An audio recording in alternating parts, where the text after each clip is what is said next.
പരേതനായ ടി ദാമോദരൻ, അദ്ദേഹത്തിന്റെ മരുമകനും ഡോക്ടർ സുരേഷ് കുമാറും കൂടെ എന്നെ കാണണമെന്ന് പറഞ്ഞു. രോഗമുക്തി നേടാൻ സാധിക്കാത്ത രോഗികളെ സംരക്ഷിക്കുകയും പരിചരിക്കുകയും ചെയ്യുന്ന ഒരു വിഭാഗം കോഴിക്കോട് മെഡിക്കൽ കോളേജിലുണ്ട്. അതിന് വലിയ ചെലവാണ്. ഒരു 2 രോഗികളെ സ്പോൺസർ ചെയ്യാൻ പറ്റുമോ എന്നോട് ചോദിക്കാൻ വന്നതാണ്. ഞാനതിന്റെ കുറച്ചുകൂടെ വിശദാംശങ്ങളിലേക്ക് കടന്നപ്പോൾ ചോദിച്ചപ്പോൾ സാന്ത്വന ചികിത്സ എന്ന് പറയുന്നതിനെ പറ്റി മനസ്സിലാക്കുന്നു. എന്നാൽ പാലിയേഷൻ എന്ന് പറഞ്ഞാൽ പുതപ്പിട്ട് മൂടുക അല്ലെങ്കിൽ ഇല്ലാതാക്കുക എന്നുള്ളതാണ് പാലിയേഷൻ എന്ന് പറയുന്നത്. വേദന ഇല്ലാതാക്കുക, വേദന അറിയിക്കാതിരിക്കുക. വേദന അറിയാതെയുള്ള ഒരു ശിഷ്ടകാല ജീവിതമാണ് പാലിയേറ്റീവ് കെയർ എന്നുകൊണ്ട് സാധാരണ ഉദ്ദേശിക്കുന്നത്. ഇത് 10-20 വർഷം മുമ്പുള്ള എൻ്റെ അവസ്ഥ എന്താണോ, എനിക്ക് എന്ത് നിങ്ങൾക്ക് ചെയ്യാൻ പറ്റുമോ, എന്തെല്ലാം എന്നെക്കൊണ്ട് നിങ്ങൾക്ക് ചെയ്യിക്കാൻ പറ്റുമോ അതെല്ലാം ചെയ്യാൻ നിങ്ങൾക്ക് എന്നെ ഉപയോഗപ്പെടുത്താം, അതിന് ഞാൻ തയ്യാറാണ് എന്ന് പറഞ്ഞവർക്ക് വാക്കു.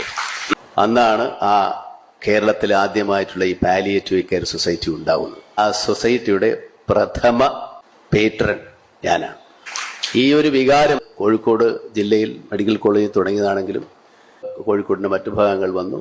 പിന്നെ ഇതിങ്ങനെ കേരളം മുഴുവൻ ഇതങ്ങോട്ട് വ്യാപിക്കുകയും പുരോഗമന പ്രസ്ഥാനങ്ങൾ അത് ഏറ്റെടുക്കുകയും പാലിയേറ്റീവ് കെയർ എന്ന് പറയുന്നത് കേരളത്തിൽ സാധാരണ ഉള്ള ആതുര ശുശ്രൂഷയ്ക്ക് അപ്പുറത്തേക്ക് മനുഷ്യവികാരങ്ങളെ, മനുഷ്യസ്നേഹത്തിൻ്റെ ഒരു വലിയ പ്രതീകമായി നിലനിൽക്കുകയാണ്.